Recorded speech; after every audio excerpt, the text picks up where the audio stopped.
Well, hello, everyone. We're going to get started in just a couple of minutes. Got a really cool conversation coming up with our friends at Uniphore. Give us just a couple of minutes as more people are popping in, and then we'll get started.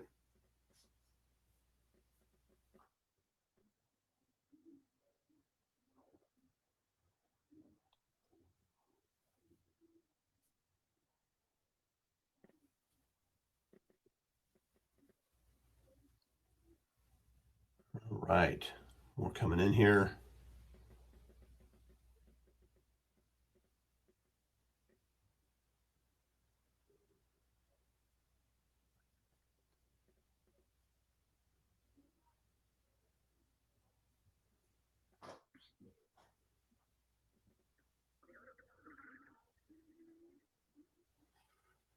All right.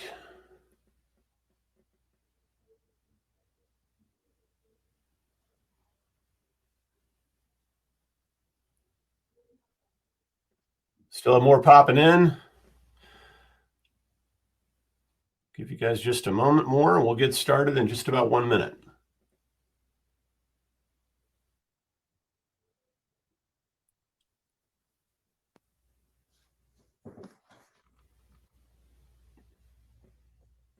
All right.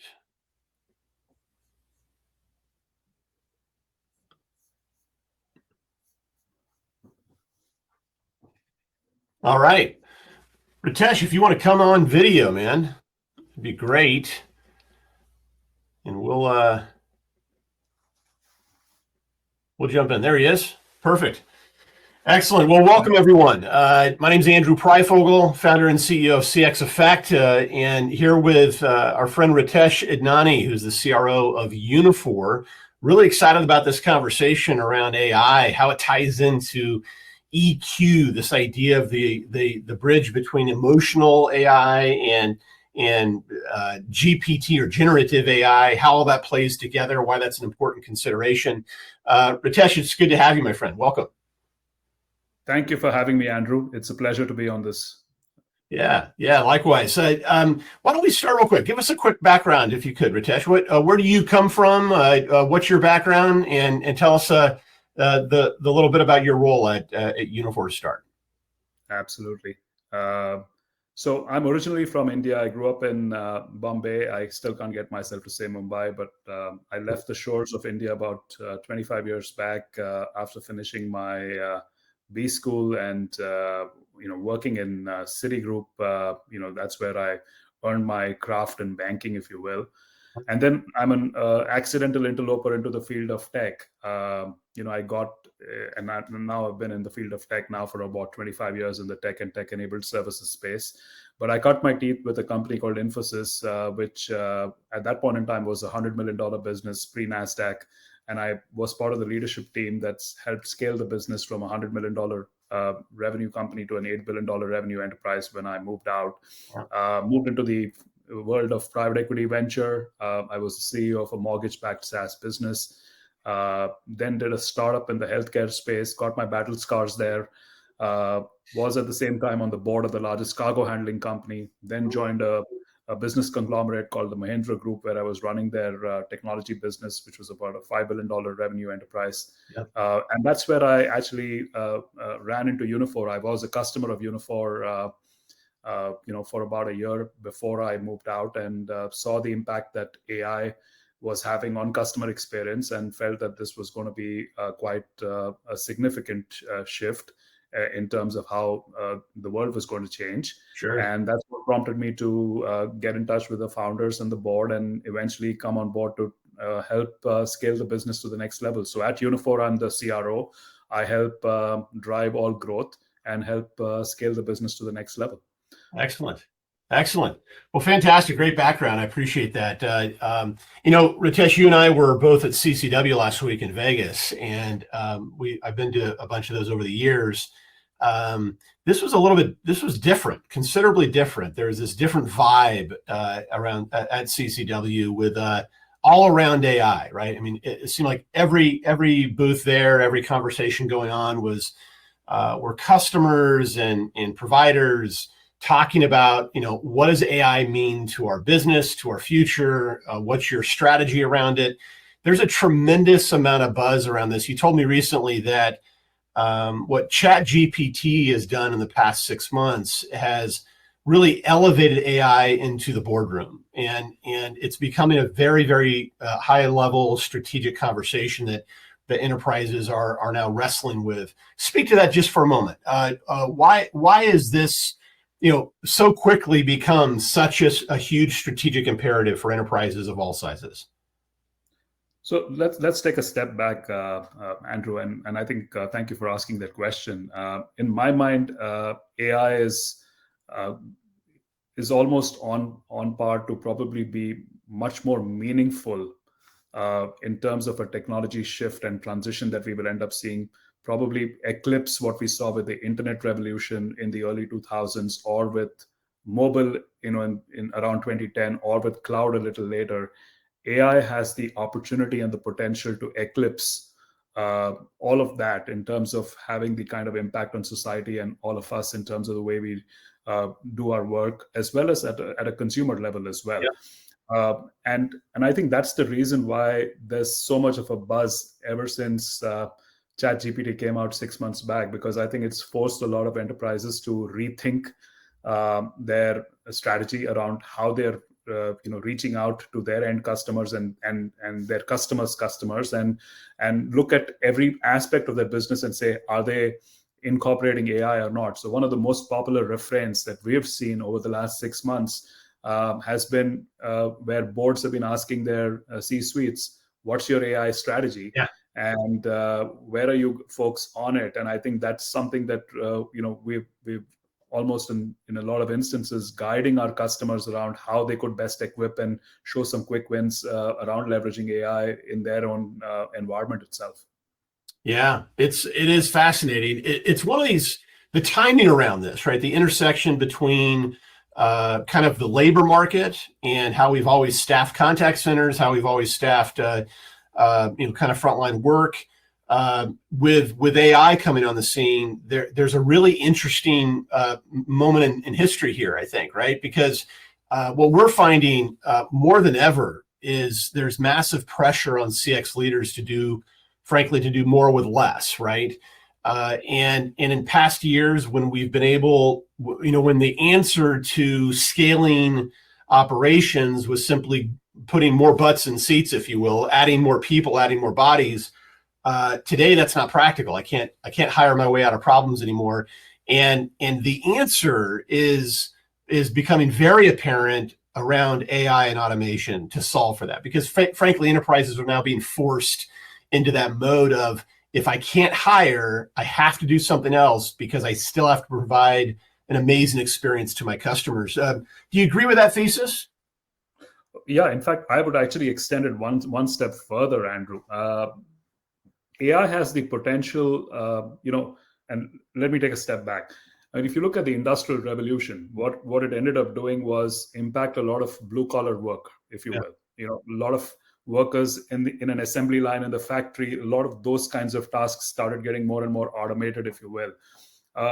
AI has the potential and opportunity to impact how white collar workers end up executing their work, i.e. knowledge workers. Yeah. And I think that's a profound shift. It's a tectonic shift in the way work gets done in every profession.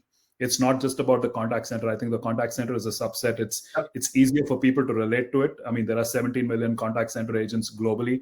And for certain, there are going to be some elements of the work that they end up doing that can potentially get executed using AI. But also, much like every other technology shift, AI has the opportunity to be a co-pilot to the folks who are in these contact centers to help them execute the tasks in a more efficient fashion than what they did in the past. And I think that's what I'm personally very excited about, because I think the opportunities it poses and throws up is enormous. And I think we're just scratching the surface on that. Yeah, no question. The innovation that we're seeing around this is just fascinating. Every day there's something new. The pace of innovation is nuts. By the way, I just want to mention to our attendees here, if you have any questions that you want to make sure get asked or pop that into the chat, and we'll make sure that gets teed up for myself and Ritesh. Ritesh, there's also this this increase in buzz about AI, no doubt. It's everywhere. But there's also a fair amount of kind of, that fear, uncertainty, and doubt around AI, right? There's a lot of concern about AI going rogue, giving us bad information, hallucinating. We talk about all those challenges, and the security and compliance concerns and all that kind of stuff. You and I have chatted about how you put guardrails around this. Talk about that for a moment, because how enterprises leverage AI, specifically generative AI, without compromising security, without compromising their IP. Speak to that for a moment. I mean, today, if you look at most of our enterprise clients, I think there are about 5 broad themes that we are, as it pertains to AI itself, right? And some of the concerns and limitations that folks have around generative AI and the risks that it poses to enterprises. And you alluded to one of them, which was the hallucinations itself. I mean, people are concerned about the fact that, look, if something's not consistent, the AI is not consistent in what it ends up saying, does it pose a libel risk? Yeah. Or for that matter, if there's bias, does the bias create a reputational risk, as an example? Yep. Right? Data privacy is a question mark on the table. I mean, enterprises are very particular about safeguarding their own data. And does that create a security or a confidentiality risk itself, right? And which is why we've had a few instances where organizations have banned the use of ChatGPT and stuff like that for fear of proprietary private data getting out into the public domain itself. Or for that matter, even unclear sourcing, right? Where are we getting the necessary information? That poses a risk from a legal standpoint, IP, copyright issues, so on and so forth. Or for that matter, there could be just a bad actor, right? There could be just deliberate misuse, which could pose an operational risk. All of these things, I think we are in the first half of the first innings, if I have to use a news-based analogy, in terms of figuring out how best to address all of that. And I think that's where there's still work to be done, frankly, to realize the significant benefits that AI can offer. And certainly there are many more benefits, but these are the places where guardrails need to be put in place. Yeah, indeed. This view or perception that people have that AI is simply going to replace humans and it's going to automate everything. I believe that's really way out there. I think the key, and you speak about this eloquently. I'd love to get your thoughts on this. Without a human in the loop, we can lose some of the kind of the emotional element of a customer interaction, right? And that's why we're talking about how do you combine AI with EQ, if you will, to drive even kind of the ideal interaction with a customer. Speak to that for just a moment, because how can AI better inform our emotional intelligence around how we communicate with customers? It's a great question, Andrew, and it's a little bit to I'll go back in time to Unifor's history as an organization itself. We've always been AI native. We've been around for 15 years. We came out of a university incubation, and one of the things that we've invested in over the years is building out a whole slew of capabilities from a proprietary technology standpoint, whether it's the speech to text, whether it's the tonal emotion, whether it's computer vision, so on and so forth. And all of these technologies, when they come together, that's where the secret sauce is. So our view is that it's not just about generative AI, but the ability to fuse emotion AI, and emotion in the context of, just take this conversation, right? It's not just about the spoken word, but it's about the facial expressions. It's about the tone, the tonality with which the words are said. And all of those things contribute towards determining whether a person is upset, frustrated, so on and so forth. At the same time, also adding knowledge into the mix. So the ability to fuse generative AI, emotion AI, and knowledge AI, and do that at scale and do it real time, is, I think, where the secret sauce is. So one of the things that, if I take an example, and let's take a classic case of our favorite, neighborhood bank. And let's say Andrew, you've had this account with this bank for the last 15 years. You're a loyal customer, and one morning you wake up and you figure out that you've been levied some overdraft charges. You're livid, and you call up the bank's contact center, and when you're on the phone, your frustration is coming through. Wouldn't it be magical if the contact center agent who was working off a predefined script immediately altered his or her reaction based on the fact that they recognize the fact that you are upset? Yeah. There is a need for the agent to first de-escalate the conversation and try and get you to a solution or a resolution to the fact that the overdraft fees were levied before they could have what might have been a typical call flow itself. Right. This is the beauty of how you are able to bring emotion AI coupled with everything else that AI has to offer. I think the second example of it that I would throw, which is on the knowledge side, right? We work with an insurance broker, right? And this is an insurance broker who's dealing with a bunch of senior citizens, Medicare holders, and these are folks who call on the phone and they want to be told, is the plan from Aetna better, or Humana, or Cigna, or United Health, and so on and so forth. And if you look at the traditional, the plan details, a lot of those are in PDFs. They're voluminous. I mean, think about how hard it is for us to figure out our benefits coverage itself as a consumer, right? Sure. And if there was an opportunity to pull up all that information, convert what was unstructured and structured data in a meaningful manner, and then use generative AI to provide a summary which was available to the contact center agent, how much more effective would that customer experience be? That's the kind of stuff where magic happens. Yeah. And that's how our view is, when you're able to combine AI with, with the emotional quotient, with the knowledge component, and bring all these branches of AI together, I think that's when we are able to truly deliver a superior customer experience. Yeah. In doing that, Ritesh, those are great examples. When we get a call from a consumer and they're upset about something, that's a dangerous call, right? I mean, if I mishandle that, and they become, and it escalates, they become even more upset. How many people do they tell about that experience? What does it do with a broader brand loyalty? There's a lot at stake based just on that one interaction. But if I can deploy the magic you're speaking of, right? I now turn that into a net positive for the business, right? As consumers, we all get upset, frustrated, whatever with a brand, but how that brand handles that interaction, how they solve that problem, can turn that right around into, wow, I'm a raving fan now, and I'm going to go tell a bunch of people why this is my favorite bank.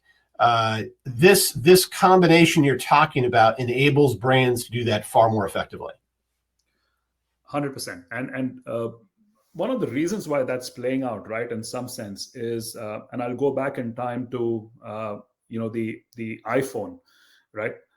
If you go back to 2007 when Apple introduced the iPhone, one of the first things that they did as a consequence of that is we started expecting a consumer experience in everything we did. Yes. Right. And what that also meant is that brand loyalty was ephemeral. People could switch brands at the drop of a hat. And that's one of the biggest challenges that enterprises today in every industry face. You have a bunch of traditional incumbents, you have a bunch of disruptors who are knocking on every category. And somebody who's able to offer a superior, immersive customer experience and can do that repeatedly and can do that at scale can snag consumers. Yeah. People will switch for a better experience. Yes. And I think that I think is a big defining moment in my mind. The iPhone heralded that. And I think we're continuing to live through that. AI is only going to accelerate it even further. Yeah, totally agree. And the brands that we're working with that are really leaning in on this, it's not just about, hey, let's drive costs out of the contact center with automation. I mean, that's a benefit for sure. But the ones that seem to be really, really winning here are the ones that are leveraging this for competitive advantage, right? We're gonna leverage this technology to attract, retain, delight more customers. We're gonna beat our competition at that game. Customer experience and AI around customer experience is really the new battleground, isn't it? It is, and I think this is going to be, you hit on a very important point, Andrew. There, the opportunity to actually impact the trifecta. And what's the trifecta out here? I think you can have a superior customer experience, you can reduce costs and therefore get operational efficiencies, and you can accelerate stalled revenue growth. Yeah. The ability to do all these three things is a significant benefit to every enterprise. And I think that's where AI has a significant role to play. You can, on one hand, provide operational efficiencies by having a human in the loop and having an AI co-pilot, so that you can take some costs out of the contact center and enhance experience. You can identify revenue signals, so that you can have your marketing department go out there and reach out to people and provide them the right kind of offers. Yeah. You can identify customers based on a poor interaction who are likely to churn, and put course corrections or corrective steps up front, Yeah. before the event rather than after the fact. And all of those have the opportunity to not just improve top line and bottom line, but enhance customer experience concurrently. And I think that's a big benefit, which is why I think everybody is very, very excited about the potential and prospects that AI has to bring. Yeah, no doubt. CX leaders, Ritesh, sometimes they look at this emerging world of AI and all the noise around it, all the buzz around it, and they walk through a CCW in Vegas and they see hundreds of vendors that are all talking about AI. Right? It's overwhelming. Where do I start? Let's paint this scenario. Let's say I'm a company that's doing I do a billing and revenue, and I've got a contact center with 300 or 400 people servicing clients. And I'm just now starting to craft what my AI strategy might be.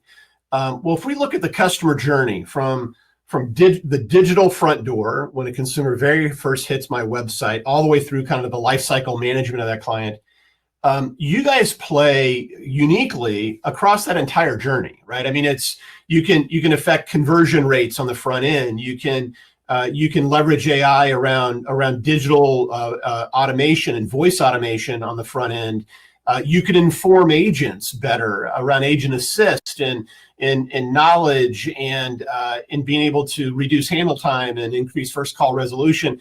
The QA piece from end to end, you do all of that. What advice would you give an enterprise CX leader about what's the right jumping off point?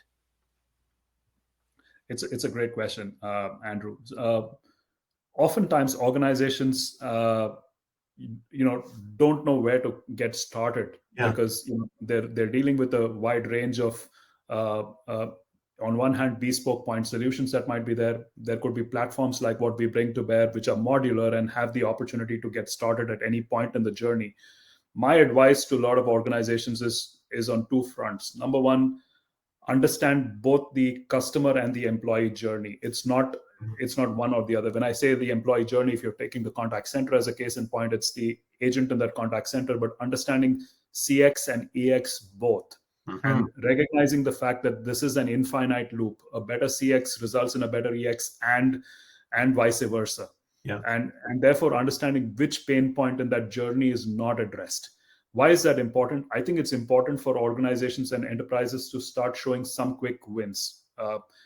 Once you know which part of that CX and EX journey has not been addressed, I think it's far easier to get started with a solution that plugs and plays into that. But then if you take something like what Uniphore has to offer, you get the foundational elements of the architecture and the platform and the AI capabilities that then allow you to build on top of that itself.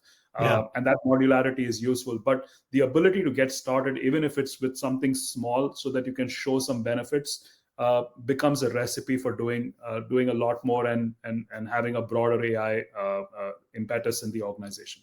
Yeah.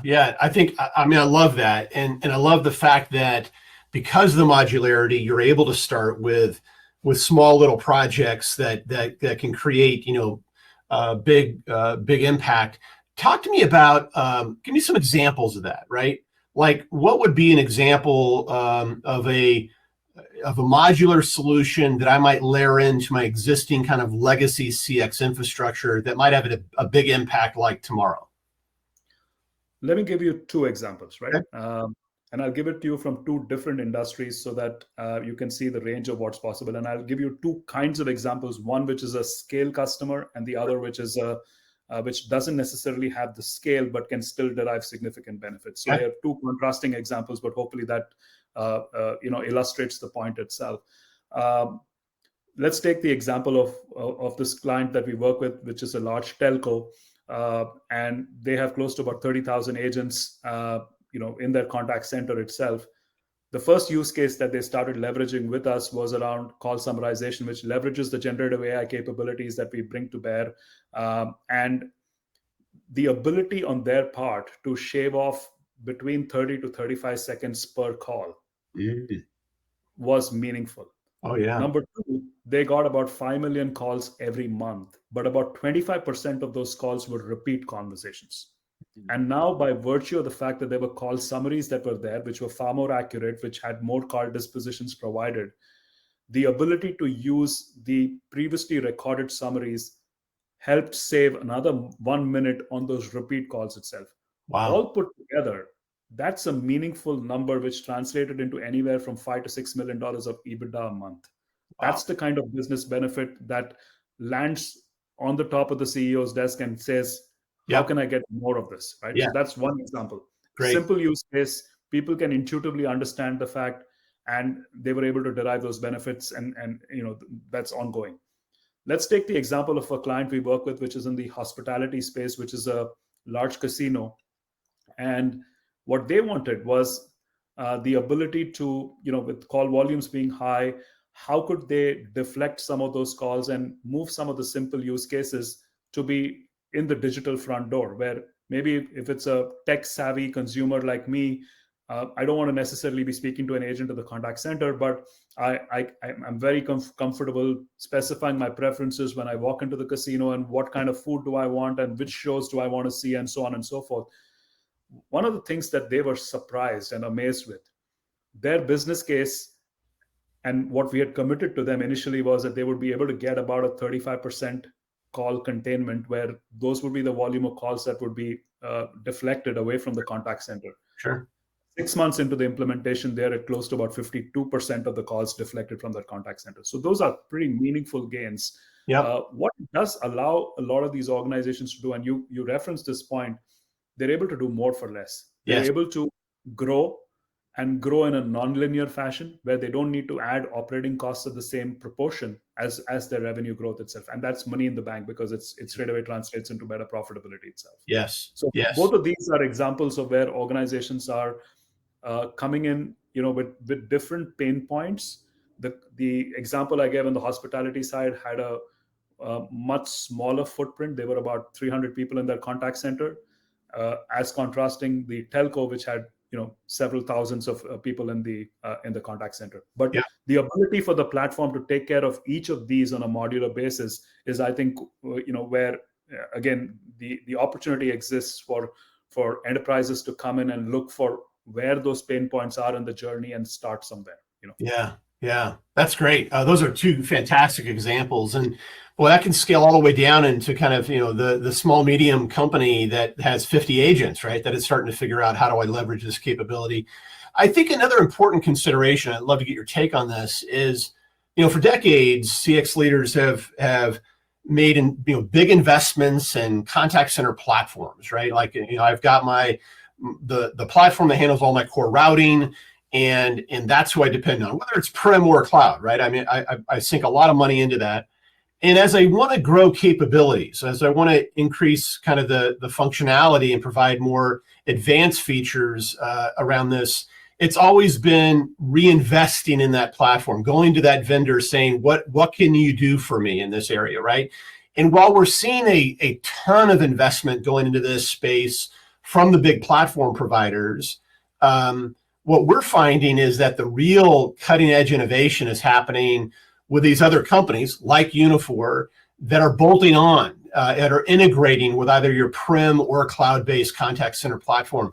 I'm curious to get your take on that, because where maybe I considered significant upgrades to my contact center every 3, 4, 5 years, the pace of innovation around this is so fast that if I'm waiting that long, I'm falling way, way behind. How would you speak to that?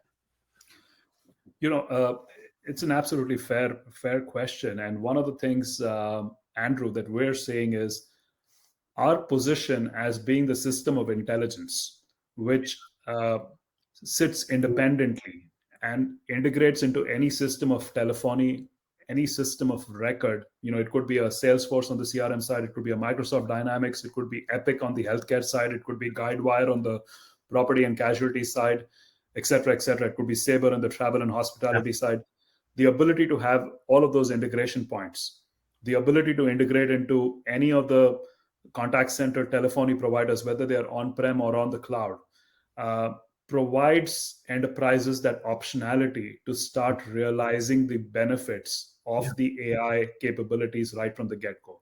I think the second reason why a lot of organizations prefer the independent capabilities that is there is because companies like us do this and nothing else for a living. This is what we think about 24/7. Yeah. This is what we live and breathe every morning through till the night.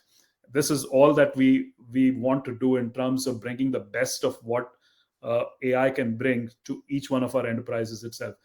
The other advantage that comes with this is also some of the investments we are able to make ahead of the curve. Example, we have pre-trained AI models in more than 13 industry verticals. What that allows organizations to do is to unlock value quicker by virtue. And let me give you an example of that.